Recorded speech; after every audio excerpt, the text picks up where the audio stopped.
The morning air in Cornwall smelled of sea salt and rosemary. A thin mist floated just above the hills, touching the roofs of slate-colored cottages and drifting lazily toward the shore.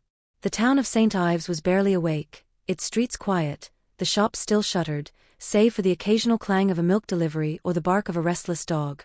Emma Carter stood at the window of her kitchen, both hands wrapped around a mug of black tea that had long since gone cold. Her house, modest, 2 stories, red brick trimmed with ivy, sat on the edge of a cliff road, overlooking the Atlantic Ocean.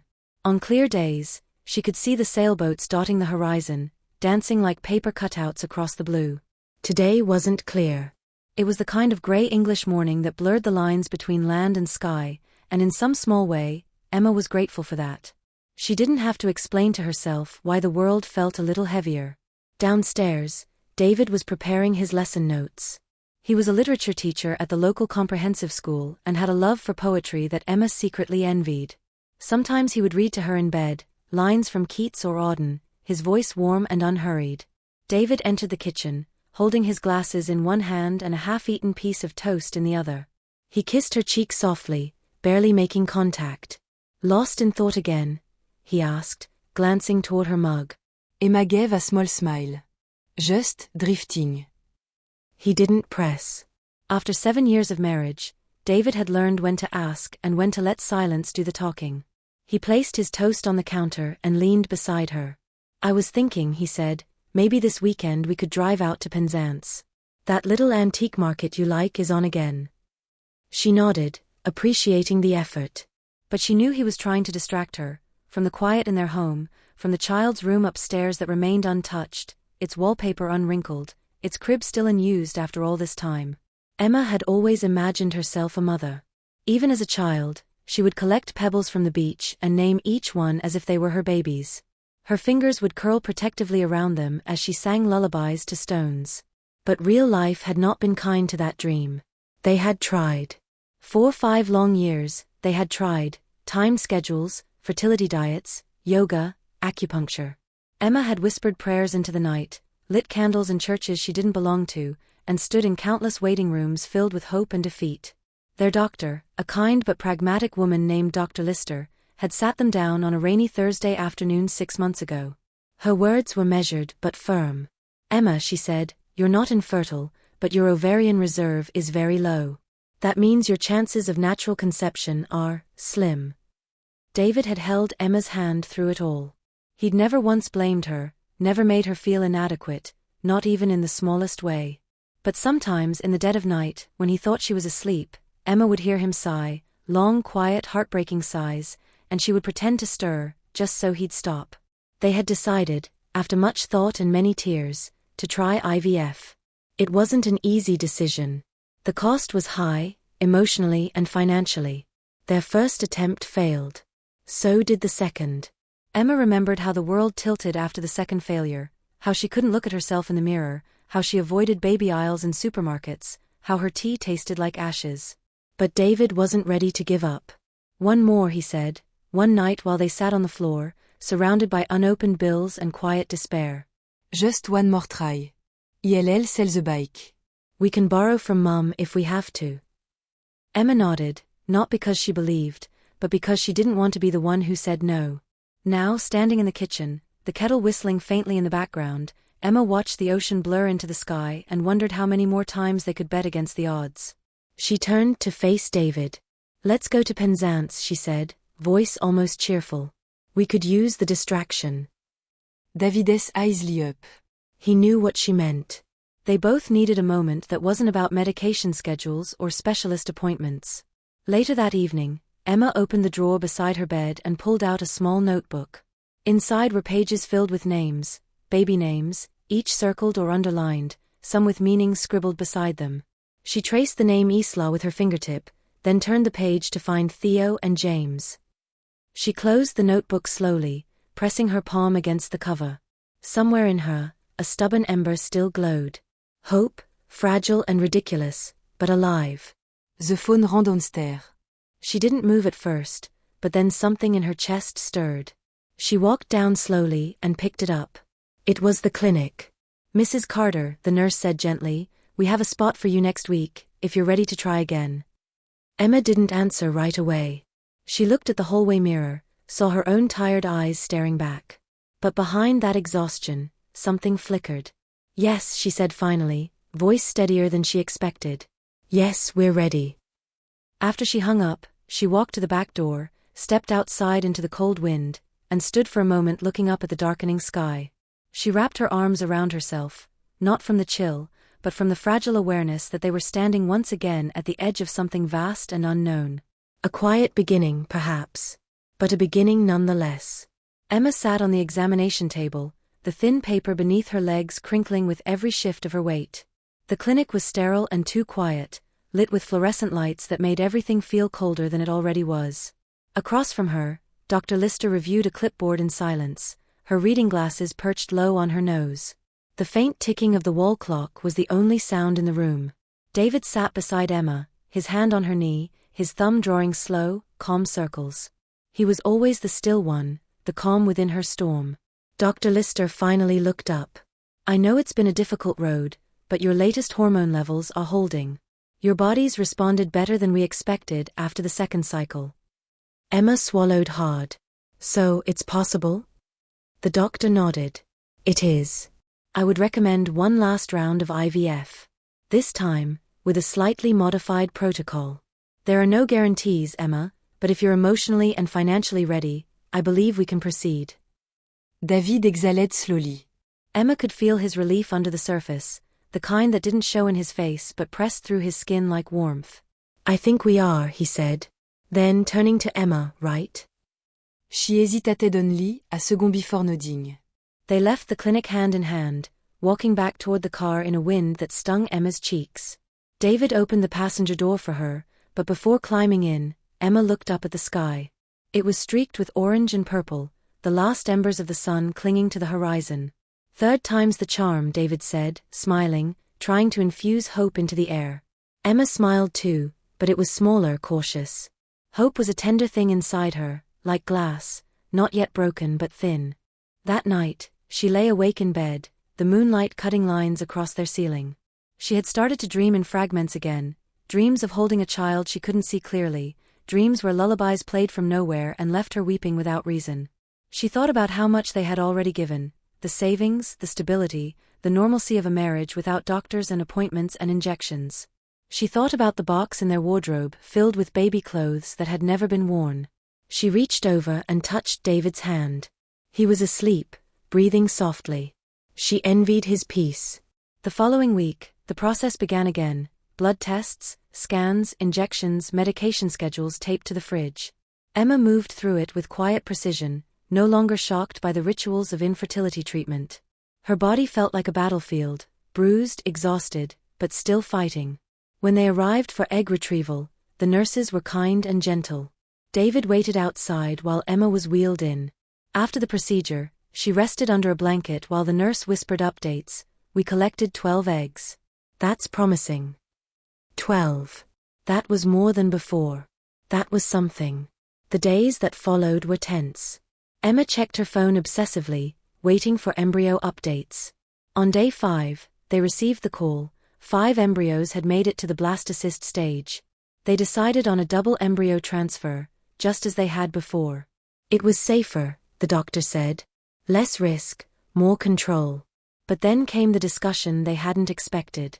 You have 5 healthy embryos, Dr. Lister said, folding her hands on her desk.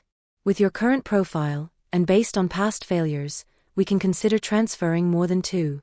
Up to 3, possibly even 4, though that carries significant risk. We rarely recommend it. David looked stunned. 4. Emma sat still, her mind already spinning with what-ifs. We're not recommending it, Dr. Lister clarified. But I'm obligated to give you all options. The more embryos, the higher chance of pregnancy, but also the higher chance of multiples and complications. It's your choice. They left the office in silence. Outside, the sky had darkened. Emma felt like her breath was shallow, caught somewhere between fear and yearning. That night, she and David sat at the kitchen table long after dinner. The dishes remained untouched in the sink. A single candle flickered between them. If we go with 3, David said slowly, we increase the odds. But what if What if they all take? Emma had already asked herself that. It had seemed like a distant question, one with no real chance of becoming reality. Now it hovered close, heavy, real. I don't want to go through this again, she whispered. If this is our last chance, maybe we should do everything we can. David looked at her carefully. You're the one carrying them, Em. Your body, your life. I'll support whatever you choose. But I won't pretend I'm not scared. She reached across the table and took his hand. Me too. They agreed finally, on transferring 3 embryos. The morning of the transfer, Emma wore her softest sweater and tucked the notebook of baby names into her bag like a charm. She didn't look at it, but she needed it close. The procedure was quick, clinical, almost shockingly ordinary for what was, to them, the most sacred moment of their lives. Afterward, Emma lay still in recovery, staring at the ceiling tiles, wondering if something extraordinary was happening inside her. Très tiny chance. Très beginning. Or none at all. The wait began, 2 weeks of limbo, of wondering and hoping and fearing every cramp, every twinge. Emma stayed home from work, drank herbal tea, lay on her side when the doctor recommended it. She read poetry aloud, her voice soft in the quiet house. David stayed close, bringing her lunch, rubbing her back, folding laundry in the evenings like they were already parents preparing for chaos. Then one morning, Emma woke to find a pink line on the test. Faint, but there. She sat frozen on the edge of the bathtub, staring at it for several minutes before calling for David. He came in groggily, saw the test in her shaking hands, and knelt beside her. Is that? Emma nodded, her eyes wide, her throat dry. It's there, she said. I think it's really there. The blood tests confirmed it. Emma was pregnant. The nurse who called her sounded almost as happy as she was. In the following weeks, more tests followed. Her HCG levels rose rapidly. Too rapidly. Dr. Lister called them in for an early scan. We're seeing something unexpected, she said, pointing to the screen. David's hand tightened around Emma's. The doctor adjusted the wand, her eyes narrowing slightly. 1, 2, 3, she counted aloud, then paused. 4, 5, 6. Emma stopped breathing. The room went silent. 7, the doctor said finally. Emma, you're pregnant with septuplets. Emma didn't speak. She couldn't. The world seemed to tilt again, this time not with despair, but with something else. Something vast and terrifying and miraculous all at once. David sank slowly into the chair beside her, pale. 7, he echoed. Emma placed her hand on her stomach, as if trying to feel them already. 7 heartbeats, so small, so impossible. 7. And just like that, the dream that wouldn't die became the miracle they could hardly believe. They drove home from the clinic in silence. The word 7 babies échoued in Emma essayed like a forgotten song lyrique. On loupe, incompréhensible, absurde. David kept one hand on the wheel, the other gripping the edge of his seat, knuckles white. Emma stared out the window, not at the familiar winding lanes of Cornwall but into something far deeper, the abyss between fear and wonder. 7. She kept counting in her head, thinking maybe she'd misunderstood, that the doctor would call any moment to correct the number. When they got home, Emma didn't go inside. Instead, she walked to the edge of the cliff path behind their cottage, where the grass met the sea. The wind was sharp, cutting through her sweater and into her skin, but she barely noticed. David followed, stopping just a few feet behind her. This isn't what we expected, he said finally. Emma's voice came slow and quiet. It's beyond anything I thought possible. She turned to look at him, her expression unreadable. Do you think I did something wrong? With the hormones, the timing. Do you think this is my fault? David stepped forward. Emma, no. This isn't a mistake. It's a miracle. A terrifying one, yes, but not a mistake. She gave a hollow laugh. A miracle that could kill me. He didn't argue. Instead, he took her hand and led her back inside, where the kettle was still warm from earlier that morning. They sat in the kitchen, each holding a cup of tea neither of them drank. That night, they received a call from Dr. Lister. I want to speak frankly, she said. Carrying septuplets comes with severe risks. The chance of miscarriage is high. There are dangers to your health, heart strain, preeclampsia, preterm labor. Statistically, Most high-order multiples don't survive to term. Emma listened without responding. There is an option, the doctor continued. Selective reduction. It's a procedure to reduce the number of fetuses to 2 or 3. It increases the odds of a viable pregnancy. It reduces the danger to you. David looked at Emma.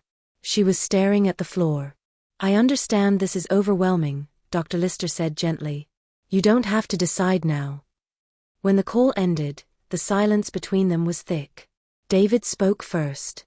We have to consider it. Emma's head snapped up. Consider choosing which ones to let die. No, he said carefully. Consider saving at least some of them. I can't lose you. She stood and walked into the living room.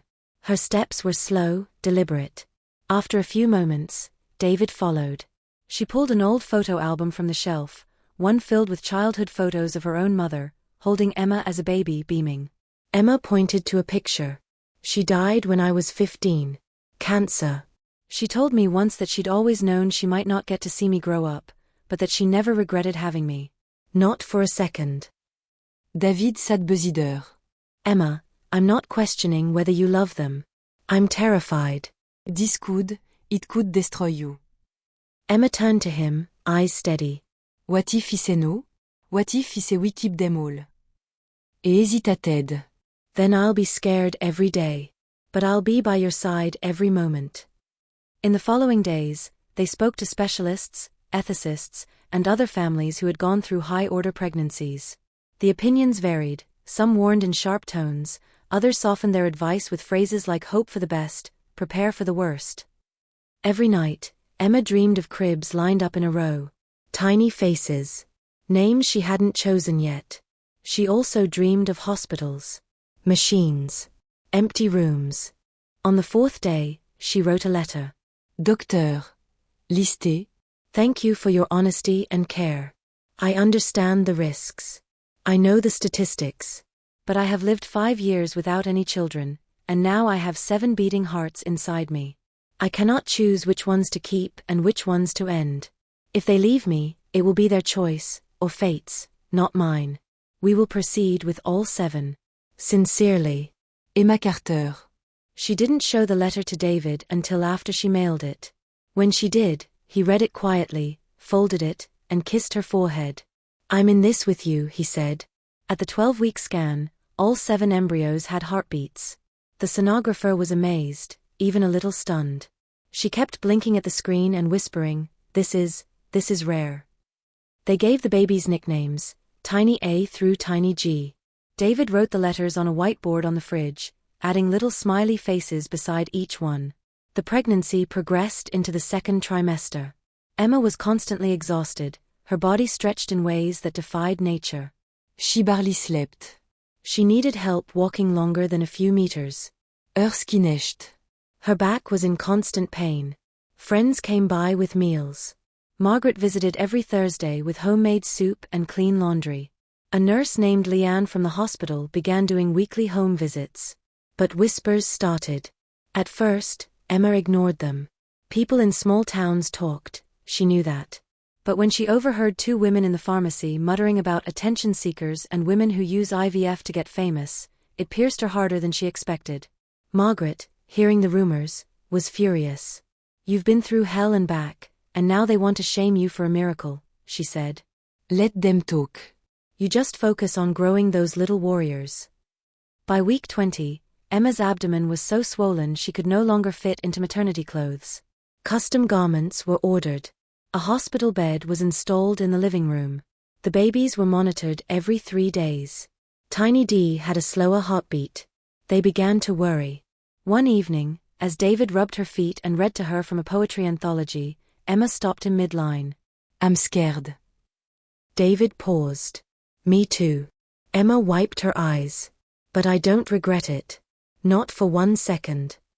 Then we hold on, he said. We hold on allons à week-end. Tiny D improved the next week. The other 6 remained stable. Emma placed her hands on her belly and whispered, Stay with me. Just a little longer. 7 heartbeats, beating inside one exhausted, determined woman. Each one a tiny rebellion against reason. each one a promise she refused to break. By week 24, Emma could barely stand without assistance. Her body had become unfamiliar territory, a landscape pushed beyond its limits. Each day brought a new ache, a new sensation of heaviness she hadn't thought possible. Her skin felt stretched, her lungs compressed, her legs swollen and numb. She'd lost all sense of privacy or modesty. The midwives who came twice a week were kind and professional, but Emma could see the worry in their eyes each time they took her blood pressure or measured her fundal height. Tiny D's heartbeat remained slower than the others, though still within range. The others continued to grow, unevenly, but steadily. Every skin felt like holding her breath underwater, waiting to resurface only when the technician gave a small, relieved nod. Dr. Lister had been firm. Emma could not continue the pregnancy past week 32. The strain on her heart and organs was already severe. Preeclampsia was a looming threat, and early signs were beginning to show in her urine samples. The hospital had booked a suite in advance, a neonatal intensive care unit prepared for 7 premature infants. "Your body wasn't made for this," Dr. Lister said gently during one appointment. "You've already gone further than we expected. Now, every day we hold off is a gift, but also a risk." Emma had stopped answering questions with more than nods. There was no strength left in words. David had taken a full leave of absence from teaching. He spent his days preparing meals Emma barely ate, reading articles on preterm birth, folding baby clothes that still looked impossibly small. He no longer spoke in terms of months or milestones. He spoke in days. Survive today. Make it through tomorrow. One more week. Margaret came over often to help, tidying up, warming soup, massaging Emma's shoulders when her back locked in pain. Sometimes she stayed the night in the guest room when David looked too hollow to stand alone. It was during one of those nights, in the early hours of a rainy Wednesday, that Emma began to cramp. She didn't scream. She didn't panic. She simply placed both hands on her belly and whispered, "Not yet. Please, not yet." David rushed in as soon as he heard the noise, short, gasping breaths, not quite sobs. "They're coming," she said. They arrived at the hospital within 20 minutes. Emma was already dilated. The obstetric team moved with efficient urgency. Nurses surrounded her, checking monitors, prepping the oar. Dr. Lister appeared, calm but serious. "We can't wait," she said.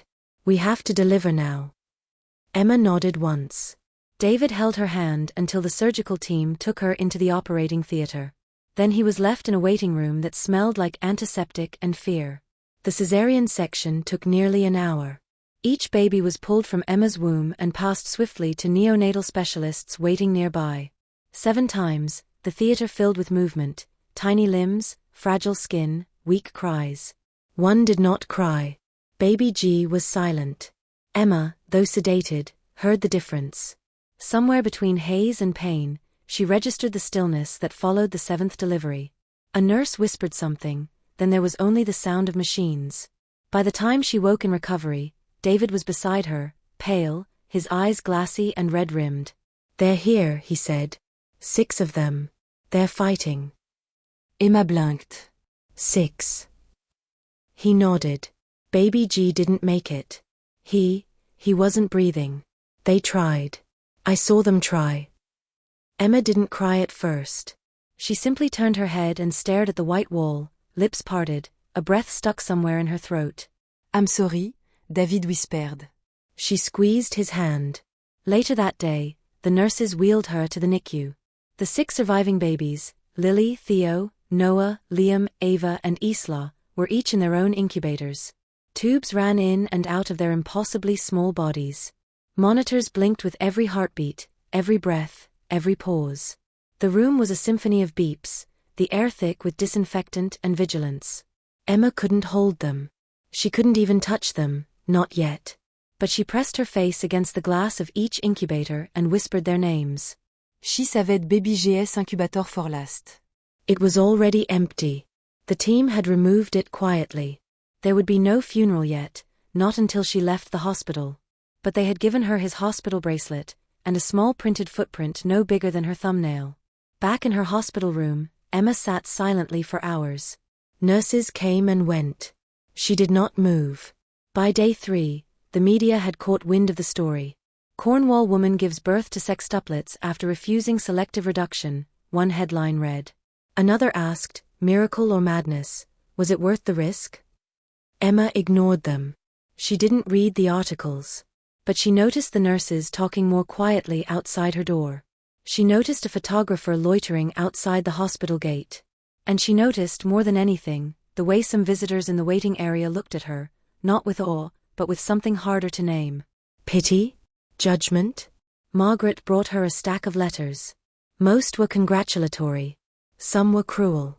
She's reckless. She played God. Who's paying for those babies? Where's the father? He looks like a ghost in the news photos. Emma read them once and burned them in the bin beside her bed. That night, alone, she finally let herself cry. It wasn't loud. It wasn't dramatic. It was a slow, aching release, salt trails running down her cheeks, soaking the pillow. She whispered baby G's name, the one she and David had picked but never told anyone, Henry. Sleep well, Henry, she said. Icariez-you allons à Icoude. The next morning, one of the NICU nurses, Leanne, approached her with an expression of something softer. Would you like to try skin to skin with Lily today? She asked. She's strong enough. Emma nodded. They helped her into a wheelchair and wheeled her back to the NICU. Lily was wrapped carefully, her wires gently adjusted. When the nurse placed her against Emma's chest, the world went still. Lily's skin was warm and damp, her heartbeat fluttery. She was impossibly small, but she nestled into Emma's skin as though she'd always belonged there. In that moment, the grief didn't disappear, but it changed. It made space for something else. Love. Raw. Exhausted. Terrified. But real. The weight of life was no longer theoretical. It was pressed against her chest, breathing in tiny, fragile intervals. Emma closed her eyes and whispered again, "Stay with me. Just a little longer." By the second week in the hospital, Emma had memorized the sound of the NICU monitors. Each beep and tone signified something: heart rate stabilizing, oxygen dips, alarm resets. The machines no longer startled her. She had learned to listen with a mother's instinct, to differentiate between normal chaos and true emergencies. The babies were progressing slowly. Lily was the strongest, still nestled close whenever possible. Theo and Isla followed, both gaining weight and breathing without ventilators. Ava struggled with digestion, while Noah remained in critical care. Liam, the quietest of them all, had stopped crying entirely. Emma asked about him every morning. "Is Liam okay?"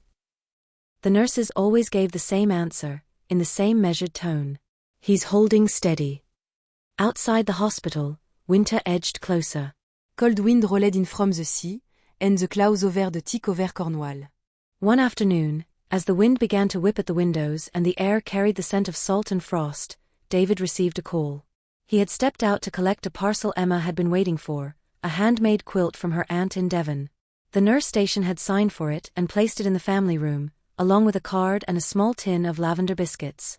David lingered outside longer than usual, looking over the car, checking the tires. He knew the weather was turning. A coastal storm had been forecast, one of those Atlantic blasts that flooded roads and knocked out power lines. When his phone rang, he answered instinctively. "Mr. Carter?" This is Sergeant Kin from the Devon and Cornwall Police. "Are you the next of kin for a Miss Eleanor Carter?" David froze. Déteste my mother.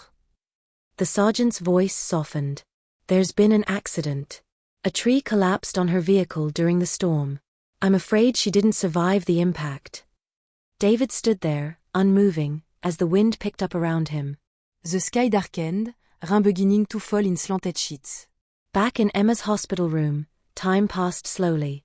She looked at the clock, wondering why David hadn't returned. The quilt was on the chair, still folded. An hour later, he came in. Wet, pale, holding the phone in one hand. She looked up and saw something in his face she hadn't seen since the day baby Henry died. He sat beside her and took her hand. "It's Mum," he said. "She's gone." Emma didn't speak. She simply leaned forward as best she could and rested her forehead against his. He trembled, just once, and then was still. For a moment, neither of them was mother or father, patient or caretaker. They were just David and Emma, grieving again, in a world that seemed to keep finding new ways to take. The storm raged for 2 more days. Roads were closed, power lines collapsed, and the hospital generator kicked in twice.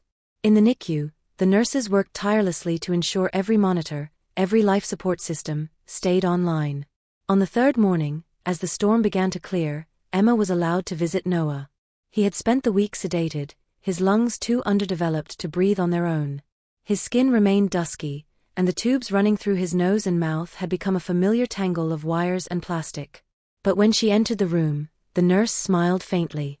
He opened his eyes this morning. Juste fort un moment. He's fighting. Emma approached the incubator, her heart tight. She placed her palm against the glass. My brave little boy, she whispered. You've had quite the week. Her voice cracked. She closed her eyes, pressing her forehead gently to the side of the unit. In the corner of the room, someone cleared their throat. Emma turned to see Dr. Lister, expression unreadable. I need to talk to you, she said. They moved to a small consultation room. David joined a moment later, his face still drawn, grief not yet processed. Dr. Lister sat across from them, her hands folded. This isn't easy to say, but I need to be transparent with you both. She paused, then continued. We've conducted standard neurological screenings on the babies. There's nothing conclusive, but there are early indicators, particularly with Liam. His reflexes are delayed. His eye tracking is inconsistent. It could mean nothing. But it could also point to a developmental condition. Emma stared at her. You're saying he might be? There's a possibility of cognitive delay. Perhaps something on the autism spectrum. We won't know for sure until he's older, but I wanted to prepare you. David nodded slowly. What can we do? Early intervention, assessment, monitoring. It's not a certainty, but it's something to watch. Emma was quiet on the way back to the room. When they returned, the babies were sleeping. The incubators hummed gently. She stood by Liam's side and looked down at him, her heart tightening. Tiny. Fragile. Silent. And maybe different. A question surfaced. A dark, uninvited whisper. What if we had chosen 3? What if we'd chosen life differently? David stepped up behind her. He's still ours. She nodded. I know. That night, another letter arrived. Not a card. Note à message of sympathie. A plain envelope, no return address, placed in her mailbox at the hospital reception. Emma opened it slowly. Inside was a single sheet of paper. Typed. Anonymous. David Deservetzetrous. You never told him you used a sperm donor. Those children aren't his. He died thinking they were. And now you want sympathy. Her hands trembled. The letter slipped to the floor. She sat on the bed, staring at it. For a long time, she didn't move. David came in 10 minutes later, saw the paper, read it silently. Then he looked at her. She spoke before he could. I didn't lie. I just didn't tell you. The last cycle, we had no viable embryos. We were out of time. The doctor offered a donor. You were so hopeful. I couldn't bear to break it. David closed his eyes. I would have understood, he said. I know, she whispered. I was afraid you wouldn't look at them the same way. Or at me. He didn't speak for a while. Then he picked up the letter, tore it in 2, and dropped it into the bin. We look at them the same way, he said. Because they are ours. Emma reached for his hand. He took it. Outside, the last remnants of the storm were fading. The sea was calmé now, the wave quietée, laisse en gris. Inside the NICU, Liam's monitor beeped steadily. Noah shifted slightly in his sleep. Lily opened her eyes, just long enough to find the light. They were still here. And so were their parents. Together. Despite everything. There was something about grief that settled into Emma like winter. Not the sharp sting of early frost, but the slow creeping cold that lingered long after the snow had melted. It was the kind of grief that didn't demand tears but carved silence into the walls of every room she entered. It had been 3 weeks since the birth. The hospital had become their second home, white walls, endless corridors, the sterile scent of antiseptic and overused air freshener. Emma no longer registered the beep of machines or the shuffle of shoes down the hallway. She moved through the days like a shadow, present but fading. Henry's absence hung heavily over them. There had been no service yet. The hospital had offered a small chapel room for remembrance, but Emma had declined. Not yet. She couldn't name what she was waiting for, only that the timing felt wrong, like trying to end a sentence that hadn't truly begun. Most days, she visited the NICU twice. Once in the morning. Once at night. She kept a journal where she documented the baby's milestones, their weights, their feeding schedules, the first time Ava opened both eyes, the moment Theo grasped her finger through the hole of the incubator wall. It was her way of holding on to them, of believing that something permanent could be made from so much uncertainty. Liam still worried her. He remained quiet, passive. The nurses said he was stable, that he was just a slow starter, but Emma felt a difference. Not fear. Not disappointment. Just fragility. Like a candle that flickered more often than it burned. One afternoon, as she sat beside Isla's incubator, a young reporter from a local newspaper approached her. Emma hadn't agreed to an interview, but someone had leaked the story, and now journalists hovered around the hospital like gulls near a fishing boat. I know this must be difficult, the reporter said, notebook in hand, voice rehearsed. But people are calling this a miracle. Would you be willing to share your journey? Your decision not to reduce? Emma stared at him for a moment, then returned her gaze to her daughter. Islaes Eilid fluttert beneat the incubator light. I didn't do it to be a miracle, she said quietly. I did it because I couldn't choose which heartbeat to silence. The reporter nodded, scribbled something down, and left. Emma didn't ask to read what he'd written. She knew that once a story left your mouth, it belonged to someone else. The next day, a package arrived from Margaret, 7 hand-knitted blankets, each labeled with a name. Lily. Theo. Isla. Noah. Ava. Liam. Henri. Emma held the last one tightly, a pale blue knit no bigger than a tea towel. She pressed it to her face and inhaled, even though it smelled only of cotton and lavender. For a moment, she let herself believe it held warmth. That evening, as she returned to her room, she found David sitting on the edge of the bed, holding a letter. It's from the hospital board, he said.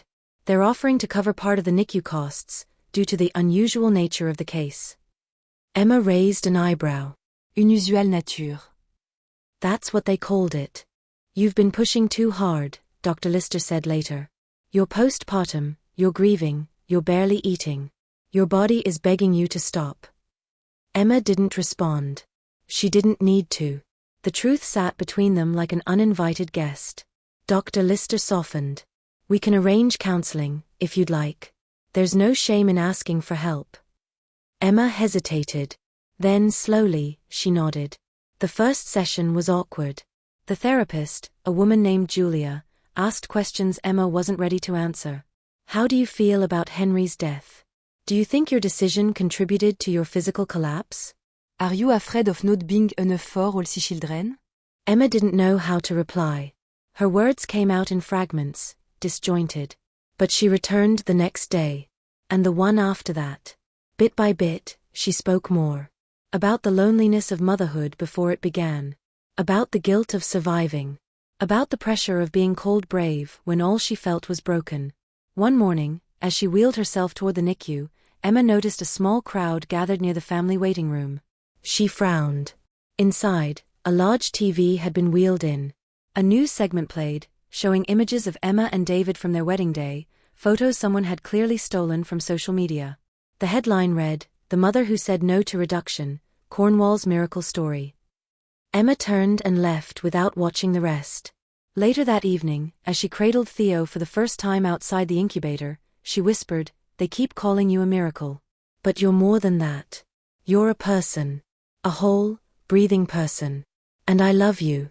Not for the story. Just, for being mine."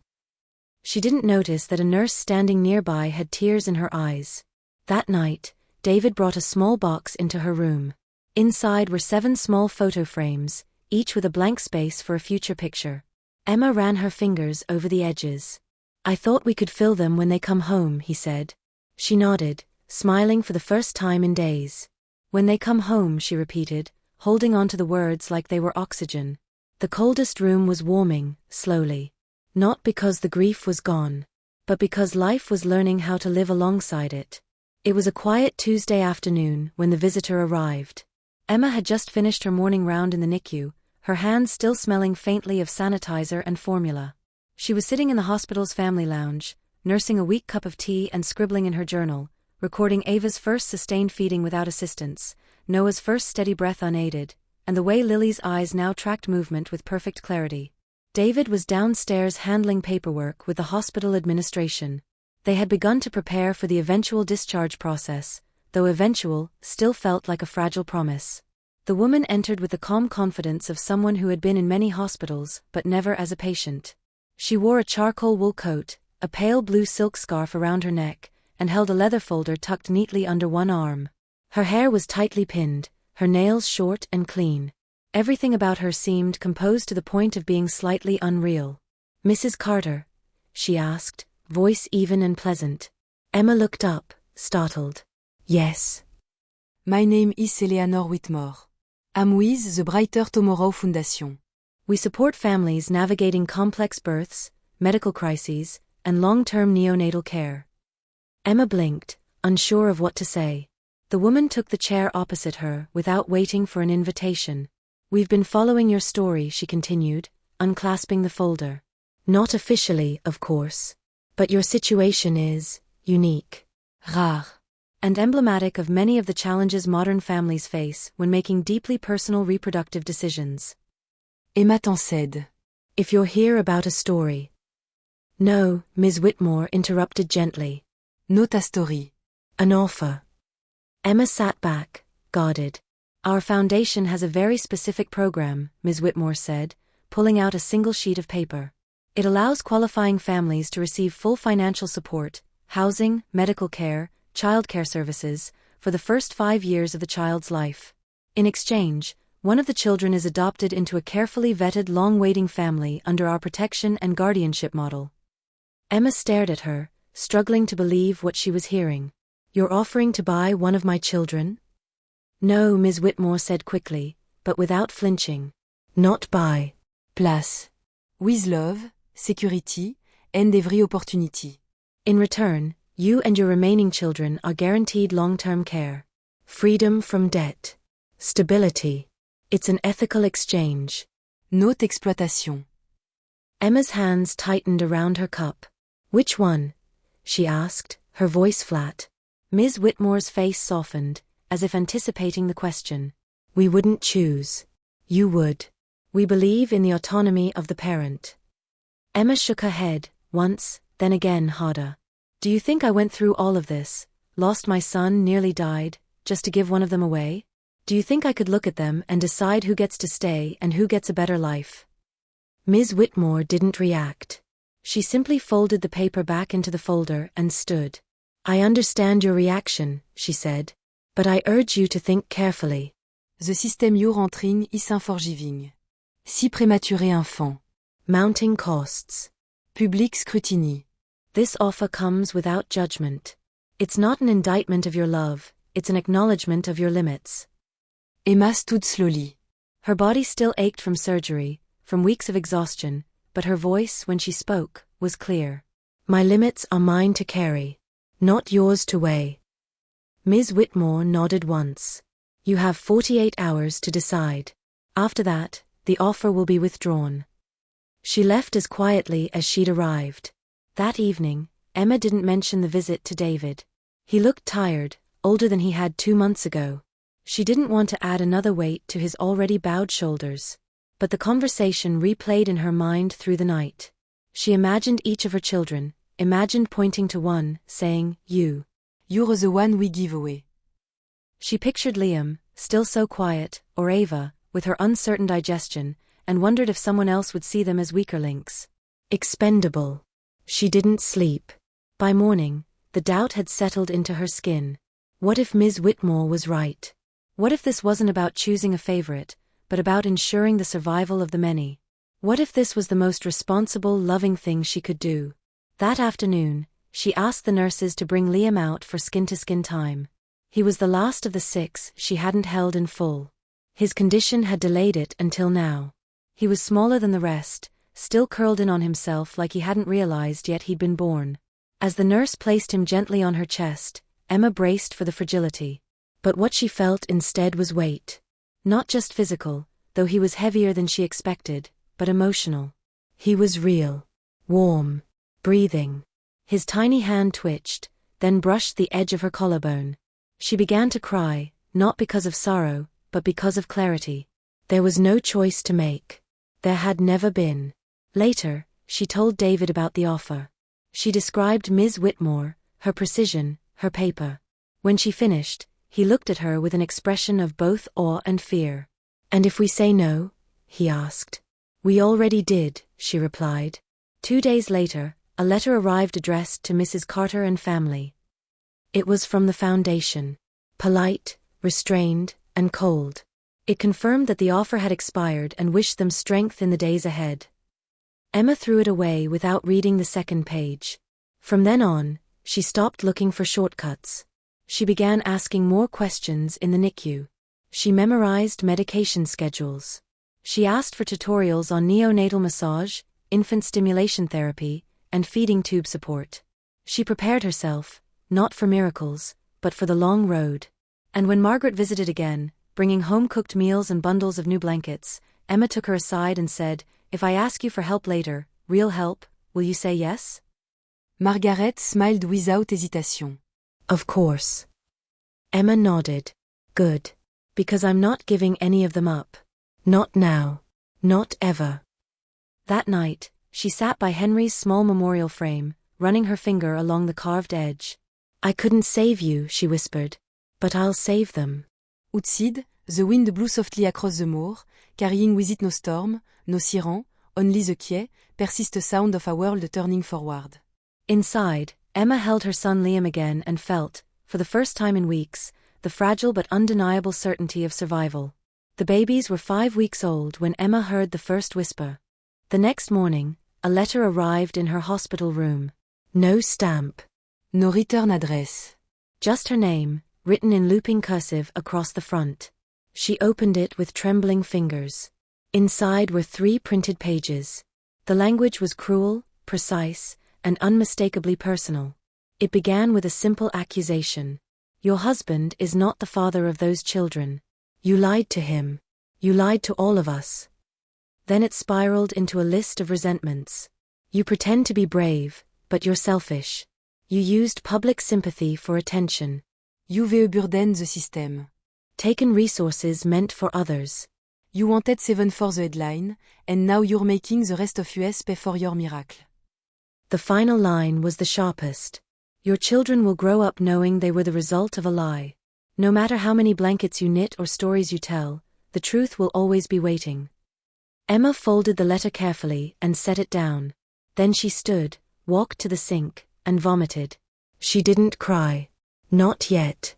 When David returned from the cafe downstairs, he found her sitting on the edge of the bed, the letter beside her. She didn't look at him as she spoke. "I need to tell you something." His face didn't change as she explained how the 3rd IVF cycle had come down to one final decision, how the doctor had offered a donor when their remaining embryos had failed to develop, how she had agreed without telling him because she couldn't bear to watch his hope die again. "I should have told you," she said. "I was going to. But then the pregnancy worked. And everything happened so fast. And then the babies came. And Henry." Her voice broke for the first time in days. David didn't speak immediately. He sat beside her, his hands folded between his knees, staring ahead. Finally he said, "You thought I'd stop loving them." She nodded. "Or that you'd look at me differently. I was afraid of what the truth might break." He turned to her. "Emma, I would have done it too. If it meant we had a chance. I just wish I had been part of the choice." She lowered her eyes. "I know." He picked up the letter, read the first few lines, then ripped it cleanly in half and tossed it into the bin. "They don't matter," he said. "The people who write things like this, they don't know what it costs to love without guarantees." Emma looked at him for a long time. Then she whispered, "Do you still want this life? These 6 children? This storm?" He met her gaze, steady. "I didn't marry you for a quiet life. I married you because I knew you'd walk through fire if it meant having something you loved. I'm not leaving now." For the first time in weeks, Emma leaned against him and allowed herself to be held without shame. Over the following days, she started writing letters of her own. Notes tous publiques. Not to her critics, but to her children. One letter for each. She wrote to Lily about light, how her eyes always seemed to find it first. To Theo about strength, the quiet, steady kind that held everything together. To Isla about music, how her heartbeat always seemed to match the rhythm of Emma's breath. To Ava about resilience, how she kept fighting, even when her tiny body said no. To Noah about silence, the kind that held space for pain, and eventually healing. To Liam about uncertainty, and how love didn't need certainty to exist. And finally, she wrote to Henry. His letter was the hardest. She told him about the day he was born. About the nurses who tried to save him. About the tiny sound he didn't make. About how he had never left her, not really. She placed the letter in a small box, along with his hospital bracelet, his knitted blanket, and the footprint they had given her. That box became her center. Her reminder of what had been lost, and what had been chosen, every day since. Weeks later, when Emma was discharged from the hospital, the media attempted to swarm her. Cameras waited at the entrance. Journalists called out her name. She held Liam close to her chest and walked past them without answering a single question. No statements. No headline. Just 6 small lives and 2 exhausted parents heading home. Inside the car, as David pulled out of the parking lot, Emma turned to him. Let them write whatever they want, she said. We'll write something better. He nodded. Their story wasn't over. But from here on, they would be the ones telling it. The house felt smaller than Emma remembered. It wasn't the space itself that had changed, but what they brought into it. 6 newborns, medical equipment, nappies stacked to the ceiling, bottles, monitors, blankets, bassinets. Each corner now held something that whispered of life newly begun and constantly at risk. The living room had been converted into a nursery. Cribs lined one wall, each marked with a name tag. The kitchen table had become a makeshift medication station, organized with military precision, syringes, vitamins, feeding schedules. A whiteboard hung above the counter, detailing each child's daily needs, feeding times, nappy changes, weight logs. David moved through it all like a man working a high-stakes shift, never quite resting. He had taken indefinite leave from teaching. Friends and neighbors stopped by with food and offers of help, but even their generosity began to fray under the weight of the task. Some came once, overwhelmed. Others returned again and again. Margaret became a near-constant presence. She arrived each morning at 7, washed bottles, fed babies, folded laundry, and left only after the last child was down for the night. Emma kept herself moving. She followed the schedule. She fed and changed and soothed. But at night, when the house was quiet except for the occasional whimper or rustle, the stillness felt unbearable. Liam had begun to regress. He fed less, cried more. His eyes didn't meet hers. His body stiffened unpredictably when she held him. She recognized the signs. The doctor had warned her this might happen. One evening, after everyone had gone and David had collapsed in bed, Emma stood alone in the hallway holding Liam. He was awake but unresponsive. His small body felt heavy in her arms, not in weight, but in presence. She sank into the armchair near the window and rocked him gently. People think I'm brave, she whispered, but I'm not. I'm just someone who made a choice. And now I'm trying not to break under it. She kissed the top of his head. I don't know what kind of world you'll grow into. I don't know if you'll be strong enough for all that is coming. But I'm here. For every second of it. The next morning, she called the early development unit and requested an urgent evaluation for Liam. The coordinator promised to send a team within the week. Meanwhile, progress came in small flashes. Noah started to coo when she sang. Isla gripped her finger and refused to let go. Theo laughed for the first time, a sharp, surprising sound that made Emma cry. Lily rolled onto her side. Ava began to respond to her name. Each moment was fleeting, but it built something. Then came a phone call she hadn't expected. A producer from a daytime television program reached out. They'd seen the headlines. They wanted to feature her family. A feel-good segment. The mother would fier the ode. They offered a generous appearance fee. Emma didn't answer immediately. That night, she told David about the offer. He leaned back in the chair, rubbing his eyes. It would help, he admitted. Financially. And people might see the truth, not just the headlines. Emma stared at the floor. I don't want them turned into a story again, she said. I don't want people debating whether they should exist. David nodded. Then we say no. She thought about it for days. The money could buy medical equipment, hire help, pay off hospital debt. But every time she imagined sitting under studio lights with her children on display, she felt her throat tighten. In the end, she declined. Instead, she wrote a letter, not to the media, but to a local parent support group. She offered to speak privately, without cameras, about her experience. Not to inspire, but to be honest. A few weeks later, they invited her to a closed meeting. It was her first time leaving the house without a child in her arms.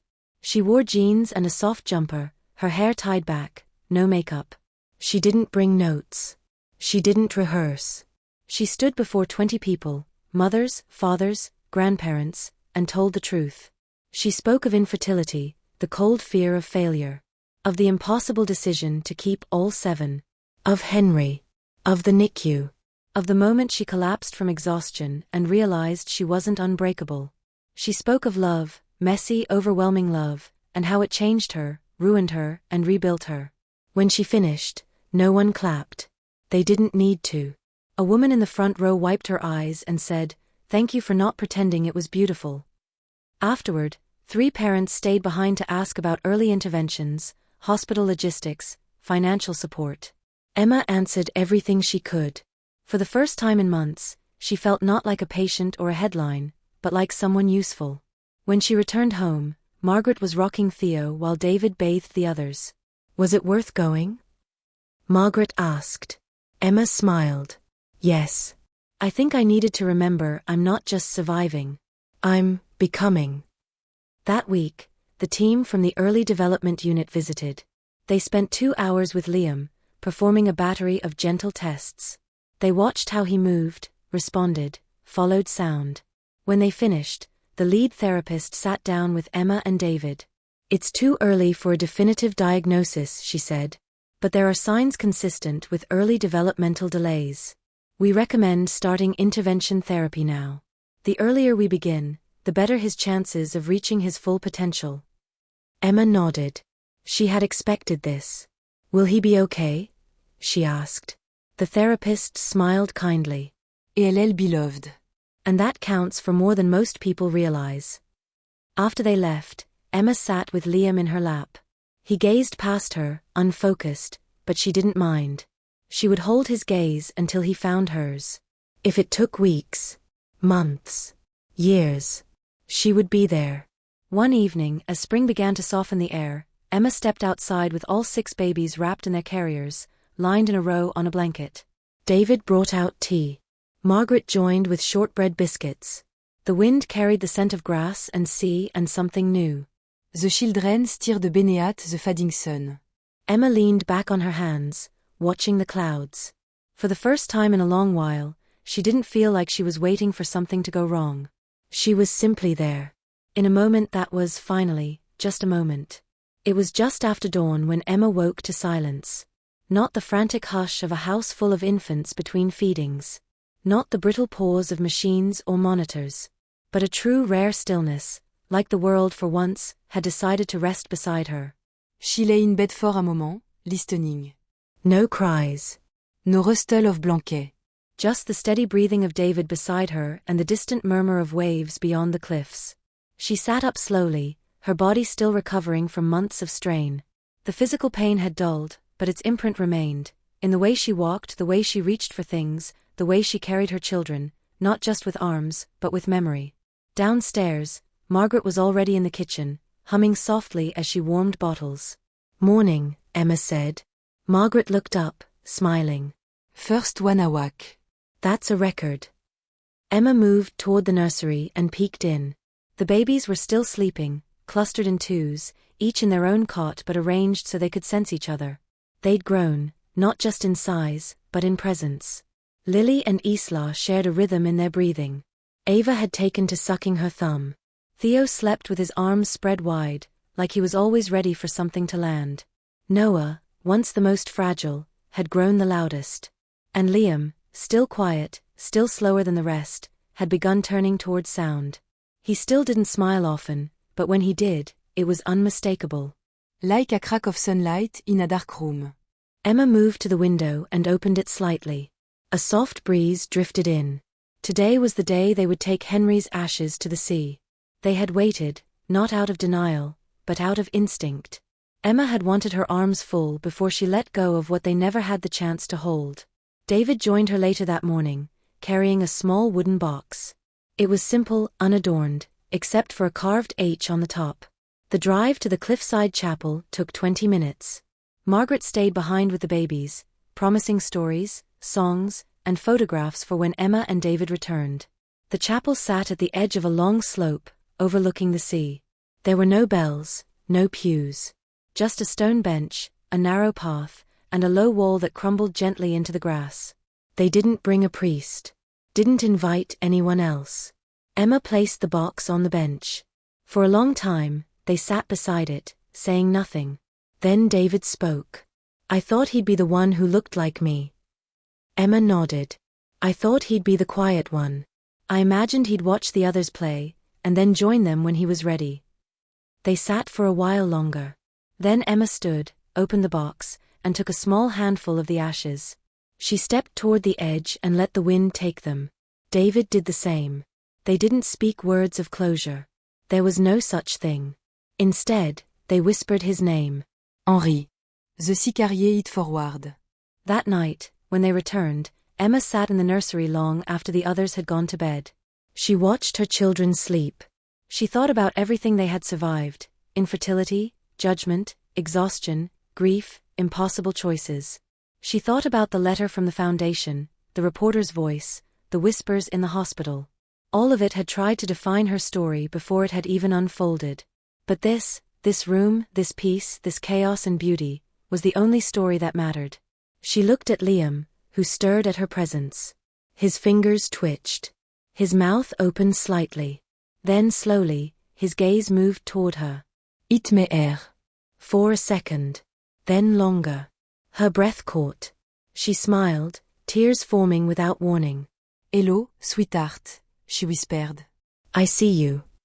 In the days that followed, Emma returned to her writing. Note for publication. Not for an audience, but to remember. She wrote about Henry. About the clinic. The pain of the first 2 failed cycles. The second pink line. The scan with 7 flicker. The cold fear and qui strength. She wrote about the truth she had hidden, and the forgiveness that had followed. About how love wasn't always loud, or brave, or perfect. Sometimes it was choosing not to run away when every door said, escape. Sometimes it was staying when you were already broken. Sometimes it was looking into the face of a child who might never speak your name and saying, "I'm yours anyway." One evening, after the babies had been fed and changed and tucked in, Emma sat with David on the porch. The sky was pale orange. The garden smelled of rosemary and soil. David passed her a mug of tea. "Do you think we'll ever stop being tired?" Emma looked softly. "I think we'll stop noticing." They sat together, listening to the wind. "I'm scared for them," he said eventually. The world is so loud. So unforgiving. "It is," she said. "But we've given them a story that starts with love. That's something." They didn't need to say anything else. The babies cried later that night, 2 at once, then a third, then all 6 in imperfect harmony. Emma and David moved like clockwork, feeding, rocking, changing, soothing. They laughed through their exhaustion. And when it finally grew quiet again, Emma stood at the nursery door, her hand on the frame, watching. She thought of all the things they didn't have: certainty, rest, an easy road ahead. But what they had, no one could take. Not the rumors. Not the fear. Not the loss. They had life. 6 lives, each fought for. Each chosen. Each loved. She turned off the light, whispered goodnight, and stepped into the dark. Not alone. Never alone again.